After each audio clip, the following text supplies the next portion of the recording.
Sajjala భార్గవ్ని CID arrest చేయబోతోంది అని అంటున్నారు. ఎందుకు అరెస్ట్ చేయబోతుంది? ఎందుకు ఎన్నికల్లో ఉన్నటువంటి అంటే పోలింగ్ ఇంకా కొద్ది రోజులే ఉన్నటువంటి నేపథ్యంలో ఇలాంటి వార్తలు ఎందుకు వస్తున్నాయి? ఎందుకు అరెస్ట్ జరిగేటువంటి అవకాశం ఉంది? ఇప్పుడు సజ్జల భార్గవ్ రెడ్డి అనే అతను తెలుగు సమాజంలో ఎస్పెషల్లీ ఆంధ్రప్రదేశ్లో ఉండేటువంటి ఓటర్లను కన్ఫ్యూజ్ చేయడానికి లేని విషయాన్ని ఉన్నట్టు ఉన్నది లేనట్టు క్రియేట్ చేసేటువంటి ప్రయత్నం సోషల్ మీడియా ద్వారా చేస్తున్నారనేది ఆయన మీద ఉన్నటువంటి అభియోగం. అయితే ఆయన చేస్తున్నటువంటి వ్యవహారం తారాస్థాయికి చేరింది అనేది తెలుగుదేశం పార్టీ ఎన్నికల కమిషన్కి ఇచ్చినటువంటి కంప్లైంట్. ఏ విషయంలో కంప్లైంట్ ఇచ్చారు అని అంటే చంద్రబాబు నాయుడు కారణంగానే పెన్షన్లు అయిపోయాయని చెప్పి ప్రతి వాళ్ళకి ఐవీఆర్ఎస్ కాల్స్ ద్వారా YSR Congress party social media ద్వారా ఐవీఆర్ఎస్ కాల్స్ ఫోన్ చేస్తూ వాళ్ళ దగ్గర డేటా ఉంటుంది, ఎవరెవరు పెన్షన్దారులని, ఎవరెవరు పెన్షన్లు తీసుకుంటున్నారని వాళ్ళ నెంబర్లు కూడా ఉంటాయి.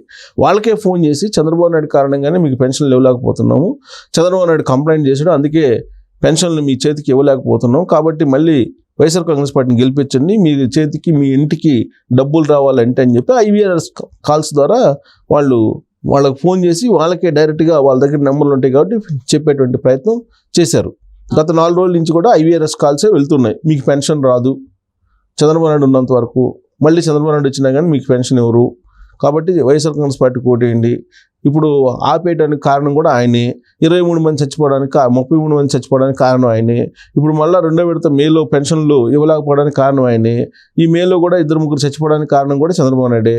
ఇవన్నీ ఐవీఆర్ఎస్ కాల్ ద్వారా ఆటోమేటిక్గా ఐవీఆర్ఎస్ కాల్స్ అంటే ఉంది, ఆటోమేటిక్గా ఫోన్లు వెళ్తూనే ఉంటాయి. పెన్షన్లు తీసుకునేటువంటి వృద్ధులు ఏంటి, వాళ్ళకి తెలియదు కదా, ఏదో ఫోన్ వస్తుందని చెప్పి వింటారు. నేను మీ జగన్మోహన్ రెడ్డిని మాట్లాడుతున్నా, మీకు ఈ నెలలో పెన్షన్లు ఇవ్వలేకపోయినందుకు అవ్వాతాతలకు క్షమాపణ చెబుతున్నా.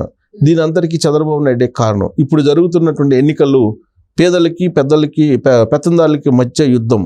మీరంతా నా పేదలు, మీరంతా నా అవ్వాతాతలు, నేను పెన్షన్లు ఇవ్వాలనుకున్నాను కానీ చంద్రబాబు నాయుడు అడ్డుకొట్టారు. మీరు మళ్ళీ ఓటేస్తే మీ అవ్వాతాతలకు నేను సేవ చేసుకుంటా, మీ ఇంటికి 3,000 రూపాయలు పంపిస్తా. చంద్రబాబు నాయుడుకి ఓటేస్తే మీ పెన్షన్లు కట్ అయిపోతాయి, మీకు పెన్షన్లు రావు. ఇది ఐవీఆర్ఎస్ కాల్స్ సారాంశం. వీటిని ప్రతి వాళ్ళకి కనీసం రోజుకి 5-6 సార్లు పోయేటట్టు గత వారం రోజుల నుంచి ఇది మే 1 నుంచి స్టార్ట్ చేశారు. మే 1 నుంచి చేసి చంద్రబాబు నాయుడు బదనాం చేసేటువంటి కార్యక్రమం చేస్తున్నారు. ఈ బదనాం చేసేటువంటి కార్యక్రమాన్ని ఆపాలి, తప్పుడు సమాచారం ఇస్తున్నారు, తప్పుడు సమాచారం ఇవ్వడం అనేది ఎన్నికల కమిషన్ దానికి విరుద్ధము, కాబట్టి వీటిని ఆపాలి అని చెప్పేసి ఎలక్షన్ కమిషన్కి కంప్లైంట్ చేసింది తెలుగుదేశం పార్టీ. తెలుగుదేశం పార్టీ కంప్లైంట్ని బేస్ చేసుకొని ఎన్నికల కమిషను ఆర్డర్ చేసింది సిఐడికి, ఏపీ సిఐడికి.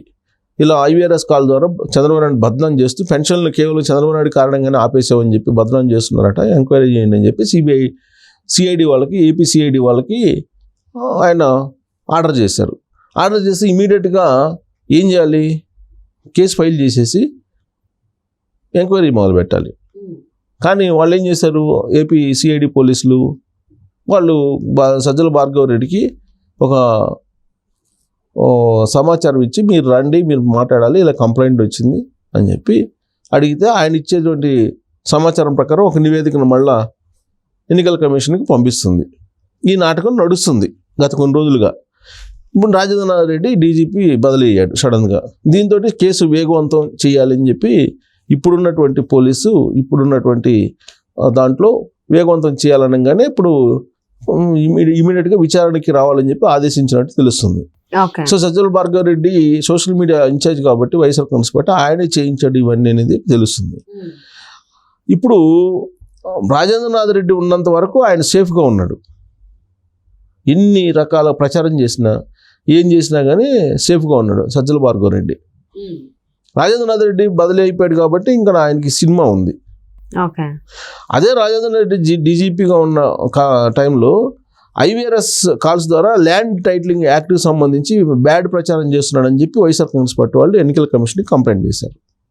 ఎన్నికల కమిషన్ కంప్లైంట్ చేస్తే కమిషన్ ఏం చేసింది, సహజంగా కంప్లైంట్ రాగానే దీన్ని పర్స్యూ చేయండి అని చెప్పి పంపిస్తారు. ఎవరికి సిఎస్కి పంపిస్తే సిఎస్ డీజీపీ పంపిస్తారు, డీజీపీ ఏపీ సిఐడి వాళ్ళకి పంపించారు. ఏపీ సిఐడి వాళ్ళకి పంపించగానే ఏం చేశారు, ఎలక్షన్ కమిషన్ ఏం చేసింది, దీన్ని మీరు పరిశీలించి నాకు నివేదిక ఇవ్వండి అని చెప్పింది. ఇమీడియట్గా ఏపీసీఐడి వాళ్ళు ఏం చేశారు, డీజీపీ రాజేంద్రనాథ్ రెడ్డి మౌఖిక ఆదేశాల మేరకు ఎఫ్ఐఆర్ కట్టేశారు. ఎఫ్ఐఆర్ కట్టేసి A1గా చంద్రబాబు నాయుడిని, A2గా లోకేష్ని పెట్టేశారు.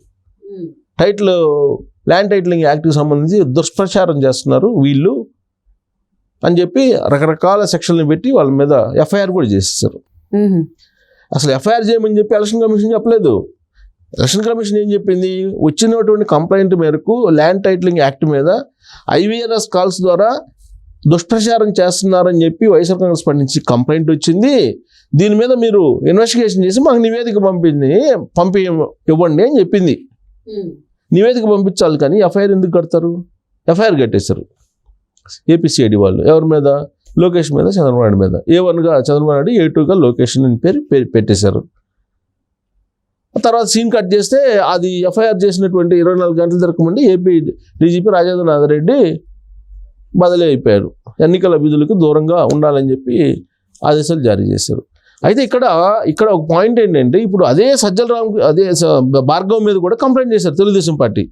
మరి ఎలక్షన్ కమిషన్ ఏం చెప్పింది, తెలుగుదేశం పార్టీ వాళ్ళు కంప్లైంట్ చేశారు, IVRS కాల్స్ ద్వారా చంద్రబాబు నాయుడిని బద్నాం చేస్తున్నారట, పెన్షన్లు ఆపేసింది చంద్రబాబు నాయుడు అని, మీరు విచారించి నివేదిక పంపించండి అని చెప్పి యాస్టీస్గా ఇచ్చారు ఎలక్షన్ కమిషన్. ఇది ఆ విషయంలో ల్యాండ్ టైటిలింగ్ యాక్ట్లో ఏ విధంగా అయితే వైఎస్ఆర్ కాంగ్రెస్ పార్టీ కంప్లైంట్ చేస్తే ఇచ్చారో, అలాగే పెన్షన్ల విషయంలో కూడా తెలుగుదేశం పార్టీ ఇచ్చినటువంటి కంప్లైంట్ బేస్ చేసుకుని విచారణ చేయమని చెప్పి ఇచ్చారు. అప్పుడు ఏం చేయాలి, సజ్జల భార్గవ్ రెడ్డి మీద ఎఫ్ఐఆర్ చేసి కేసు నమోదు చేయాలి కదా, ఆయన A1గానో లేకపోతే A2గా ఇంకొకరినో పెట్టాలి కదా. కానీ అక్కడ మాత్రం ఎఫ్ఐఆర్ చేయలేదు, ఇక్కడ మాత్రం ఎఫ్ఐఆర్ చేశారు. నిన్నటిదాకా జరిగిన తతంగం అది. ఇప్పుడు కొత్త డీజీపీ వస్తారు కాబట్టి ఇప్పుడు సజ్జల భార్గవ్ రెడ్డి మీద ఎఫ్ఐఆర్ చేసి ఆయన అరెస్ట్ చేయాలి మరి మామూలుగా అయితే. ఓకే, కానీ అరెస్ట్ చేస్తారా, ఎఫ్ఐఆర్ కడతారా, లేదంటే ఎఫ్ఐఆర్ కట్టకుండా ఓన్లీ నివేదిక ఎలక్షన్ కమిషన్కి ఇచ్చి మామూలు చేతులు దులిపేసుకుంటుందా ఈ పోలీసు అనేది చూడాలి. బట్ ఇక్కడ చేసినప్పుడు అక్కడ కూడా చేయాలి కదా. అసలు ఎలక్షన్ కమిషన్ ఎవరైనా నువ్వు పోయినా, నేను పోయి కంప్లైంట్ చేసినా, ఎవరు పోయి కంప్లైంట్ చేసినా కానీ సో కంప్లైంట్ వచ్చింది, మీరు పరిశీలించి నాకు నివేదిక పంపించండి అని చెప్తారు. నేను ఎఫ్ఐఆర్ ఎవరు చేయమన్నారు? అసలు చంద్రబాబు నాయుడు మీద, లోకేష్ మీద ఎఫ్ఐఆర్ చేయమని చెప్పి, కేసు కట్టమని చెప్పి ఎలక్షన్ కమిషన్ చెప్పిందా? నివేదిక ఇవ్వమని చెప్తే వీళ్ళు కేసు కట్టారు. అదే నివేదిక ఇవ్వమంటే సజ్జల భార్గవ్ రెడ్డి మీద కేసు కట్టలా, ఎఫ్ఐఆర్ చేయాల. ఇప్పుడు ఆయన మీద ఎఫ్ఐఆర్ చేస్తే ఖచ్చితంగా ఆయన్ని పిలిచి అరెస్ట్ చేసినా ఆశ్చర్యపోవసల్లా. ఎలక్షన్ టైంలో అరెస్ట్ చేయకపోవచ్చు కానీ బట్ ఎఫ్ఐఆర్ అయితే కడతారు. కొత్తగా వచ్చే డీజీపీ ఎఫ్ఐఆర్ చేయకపోతే ఏపీసీఐడి పోలీసుల్ని ఖచ్చితంగా నిలదీసేటువంటి అవకాశం ఉంది. సో మరి సజ్జల భార్గవ్ చేసినటువంటి పనుల వల్ల ఆయన ఇప్పుడు మరి ఇరుక్కోబోతున్నారు. ఎందుకంటే కాపాడడానికి రాజేంద్రనాథ్ రెడ్డి కూడా లేరు కాబట్టి మరి చూద్దామండి ఏం జరుగుతుంది ఏంటి అనేది.